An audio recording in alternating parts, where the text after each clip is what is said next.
For all the Mariner fans going absolutely bananas.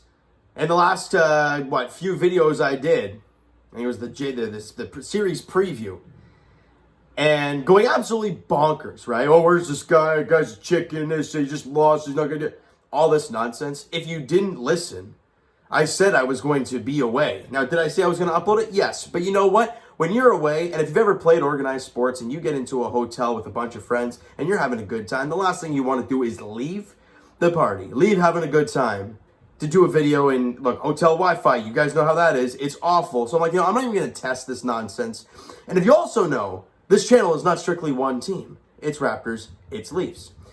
And the Leafs played 2 games over the weekend. The Raptors played 1, and they played tonight. Did I upload any of those? No, I didn't. So it's not like I just was chicken garbage and not uploading that.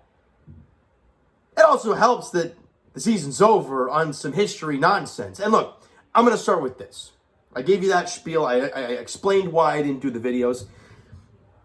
Congratulations to the Seattle Mariners. I mean, 22 years, 21 years, 22 years, something like that, of not making the playoffs. Look, Jays fans know what that means to finally make it back. We had that drought as well, 15 and 16. The last time we made it before that was 93. We get it. We know what it takes. We know what it's like to have a massive playoff drought and to finally get in, and the exhilaration you feel. And congrats to that. And also congratulations for being the team that wanted this more. That's all there is to it, right? They got timely hits. Did they get some luck as well? Of course, but that's the game of baseball. Right? That's just the game of baseball. You're going to have luck. That's the way it is sometimes. And it's in moments when those lucky things happen that really, sway a series, right? And I'm going to sit down and I'm going to break down both of these games as best I can. Because look, Mariner fans, if you can try and be a baseball fan and not strictly a laugh at me fan, picture your team being up 8-1, right? And blowing it. Yeah, it's painful. Hell, I have to go through this nonsense every year. And for these guys to do it now, where are they? There they are. For them to do it too, it's another day in the office as a Toronto sports fan. But let's start with game 1. And Alek Manoah got the ball for the Jays. Luis Castillo was on the mound for the Mariners, and it started early.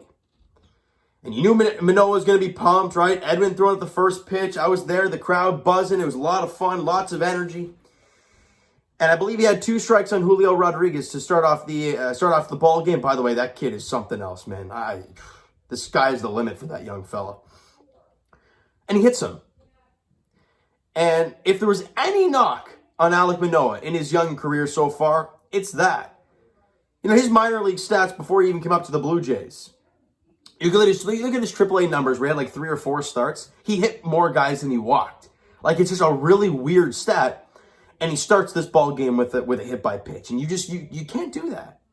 In a playoff game, good teams, great teams will beat you down for giving them free passes. Whether it's a walk, whether it's a hit by pitch, whether it's an error, they will hurt you. And Eugenio Suarez hits an RBI double. Julio scores. That was with 1 out. And he gave them the 1-0 lead. So that run comes around to kill you at that point, right? And it's really, really painful. And then Cal Raleigh comes up and just destroys a ball to right field. The question was, did it have enough wings? I think it ended up in the bullpen, but it was a 2-run shot. Suarez scores. And just like that, top of the first, your offense hasn't even touched the field yet. You're down 3-0. Going to the ballpark to that game, I was thinking to myself, man, Manoah, get through the first, get those nervous feels out of it. I just completely gone. Keep the crowd pumped up, put up a 0, get the offense going early. Well, to go down 3-0 in the first, really just like a fork right in the fans because we're not happy with this. Of course not.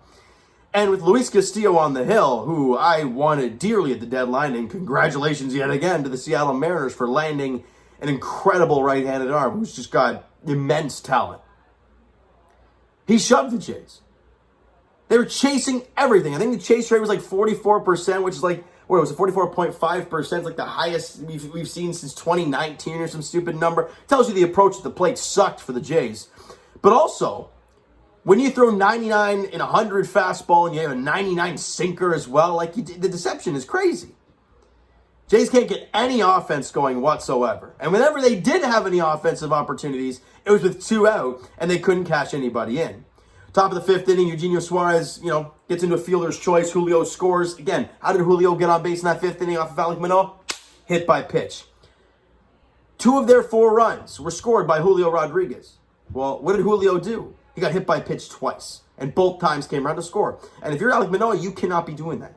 Now, is it a young guy in his first playoff game? Blah, blah, blah, blah, blah. Yeah, it's there, but he's done it all year in big games. And he did not have a great outing. He knows it. You saw him slamming his stuff after the game, or after his start was over. Let me move forward. And Mariner fans, I understand you guys won the series, and you probably might not have seen it this way. But I'm going to put it this way. George Springer gets hit by a pitch right in the hands. And you think about it, right? Was there intent? And that's obviously the big question when it comes to an up and in fastball against one of the better players on the team. Okay, was there intent there? And you got to read the situation a little bit, right? First off, we did see after the game, videos were posted. And Cal Raleigh comes out to the pitcher and is like, "Good job, good job." And people are like, "Wow, he told him the good job to hit Springer." I mean, that's a tough one for me, because it's like the dude's throwing like 7 1/3 shutout innings of like 4-hit ball. Are you really saying maybe, And he's leaving. Luis Castillo says, "I did what I had to do." Is that plunk Springer, or is that 7 1/3 shutout innings? So you can interpret any way you can. But I will say this, as a baseball fan, okay?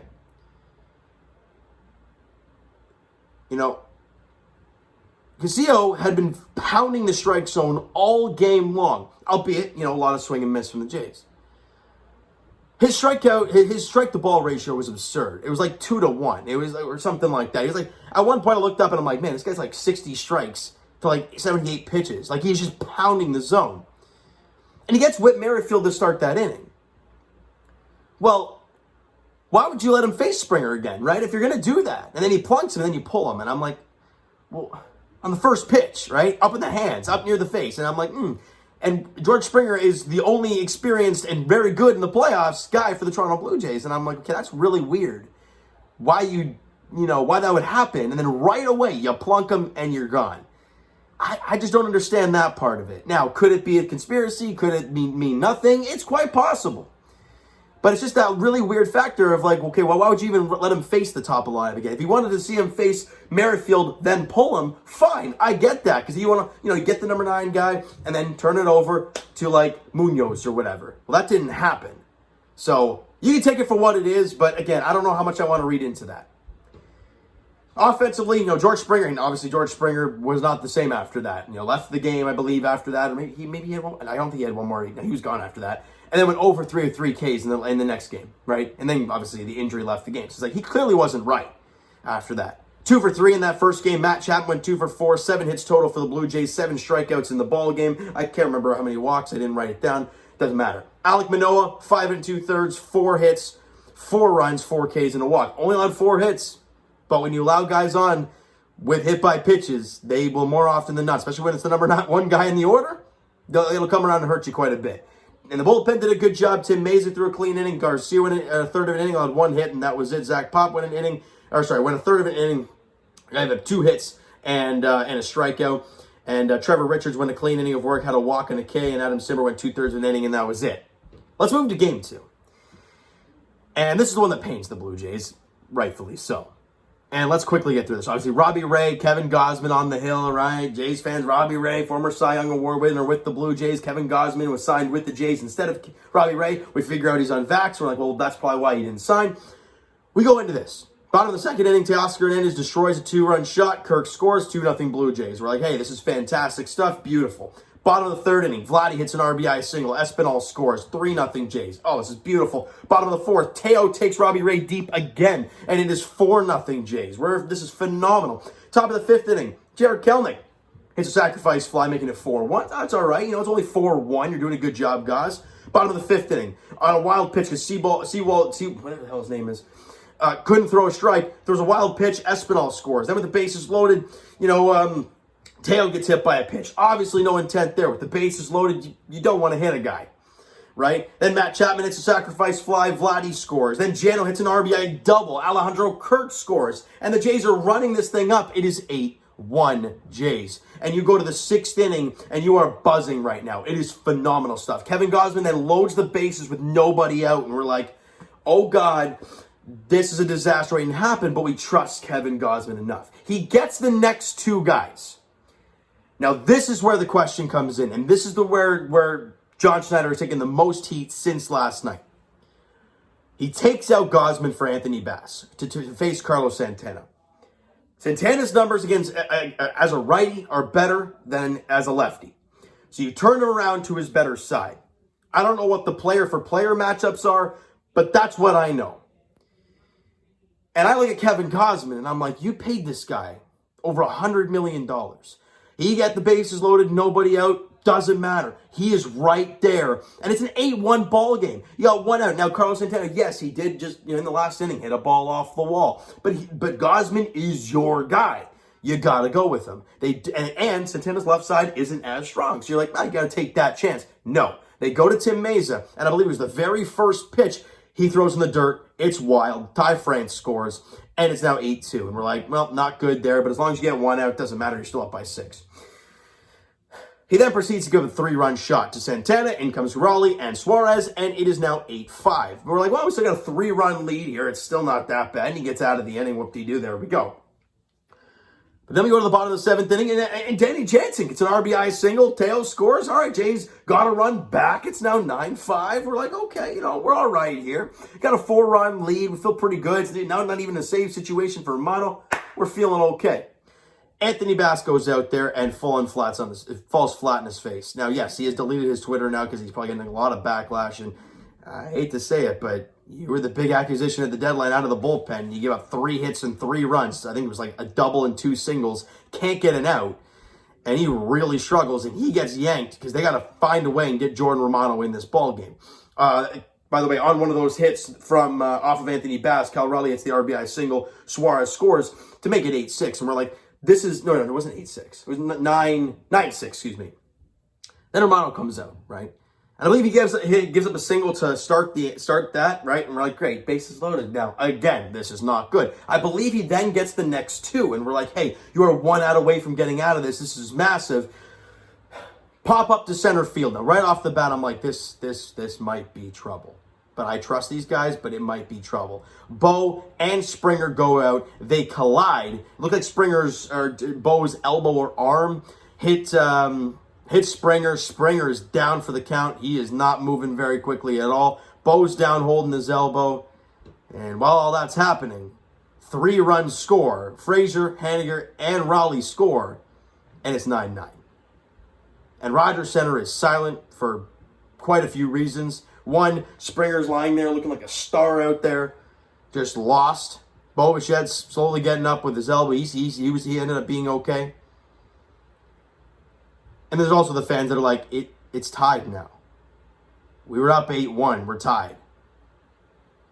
And I think every fan at that point, it's like, let me put it into perspective for Mariner fans. Y'all know the 4-1 collapse for the Leafs, right? In that moment where you guys made it 9-9, that's where the Leafs, the Bruins made it 4-4, and we went into overtime. And it's like, okay, well, it's overtime, fresh start. No, the energy's completely gone. They've got all the momentum. This thing's over. And Boston obviously ended up winning that in overtime. And in the top of the 9th inning, off of Jordan Romano, Raleigh, I think, hit a double. Then Frazier hits an RBI double. And it scores 1 to give him the lead 10-9. And it's all she wrote. I'm fairly used to teams collapsing for me, and it happens yet again. Offensively, 2 for 4 in the game. Kirk, 2 runs scored. Teoscar was great, 2 for 4, 3 runs scored, 4 RBIs, couple bombs, stole a base as well. He was fantastic after an abysmal game 1 where he swung at the first pitch 3 times. Jansen was phenomenal. He went 3 for 5 in the game with a couple RBIs, and Santiago Espinal, first game back in quite a while, and he goes 2 for 4 and scores a couple runs. The Jays had 12 hits, 8 strikeouts. They walked 3 times. They did a job offensively. And don't look at Kevin Gausman's line at 5 2/3, 5 hits, 4 runs.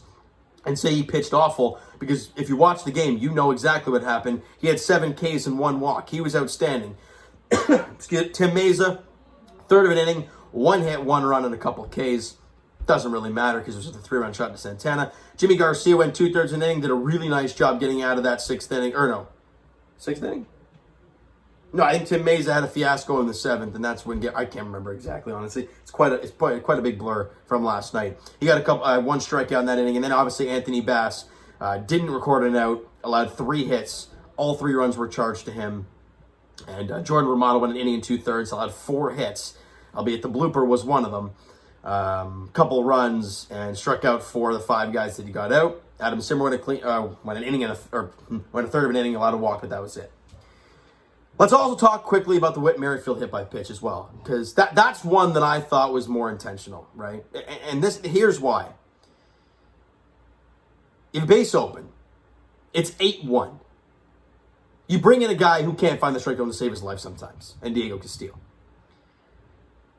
And the guy throws his slider, I think they said like 61% of the time. Like, he throws that slider a lot. So you're thinking, no, number 9 hitters, throw a bunch of sliders, you'll be fine getting them out, let him roll over, it'll be good. But he throws him a first pitch fastball. And it's at his head. And it goes right off the dome of Whit Merrifield. And I'm like, wow. Again, for the second day in a row, you know, it's either the final pitch of somebody's outing or the first pitch of somebody's outing, and it drills somebody up near their head, and it's a fastball. It's like, I'm not really sure what's going on there, but obviously, in the end, it doesn't matter because the Jays blew it, and that's all there is to it, Jays fans. It's over. The season's over. Was it a successful year? I don't know. I don't think so. You were supposed to make the playoffs. You did. You didn't win a game. You still haven't won a playoff game since 2016. That's still out there. What does the offseason mean now? I don't know. I will save that for the the season review, off-season preview video whenever I get a chance to do that. It'll probably be around when the World Series is going on, maybe after the World Series, kind of let this thing marinate for Jays fans. But as for this video, it's done. Mariner fans, congratulations and good luck against the Houston Astros. It's going to be a hell of a series. You know, I can't wait to see Luis Castillo up against that lineup. He's obviously been phenomenal. It's going to be really interesting to see what your offense does against that incredible starting pitching rotation and bullpen of the Houston Astros. But hey, we would have loved to be there, but it is what it is. The better team won this series, and better team's moving on. All right, so you know what, guys? That is going to do it for this one, the final Jays video of the season. For the Jays fans watching, thank you guys so much for all the support all year long. As always, I love you guys dearly. I really do. It's unfortunate that after 162 games and stressing out all the time, it comes down to just watching these 2 fiasco games. It sucks, but it's reality. Twitter link is down below, so follow up that, send me a DM, do that great stuff, guys. The Instagram link is also down below, so follow up there if you guys have not done so already as well. And I will talk to you guys very, very shortly. Leafs edition. I'll wrap up the 2 preseason games they had yesterday and on Friday. I'll wrap those 2 games up for you. For the Raptors, I'll talk about the 1 loss they had against Houston, and then I'll do a separate video tonight, post-game against the Bulls this evening. All right, the game's actually already underway. It started at 6 o'clock. All right, for the Toronto Blue Jays, though, I'll talk to you guys throughout the offseason, and at some point, season review, off-season preview, right? So thank you guys so much for listening and watching for the final time this year. I really do appreciate you guys. As always, we'll talk to you guys then.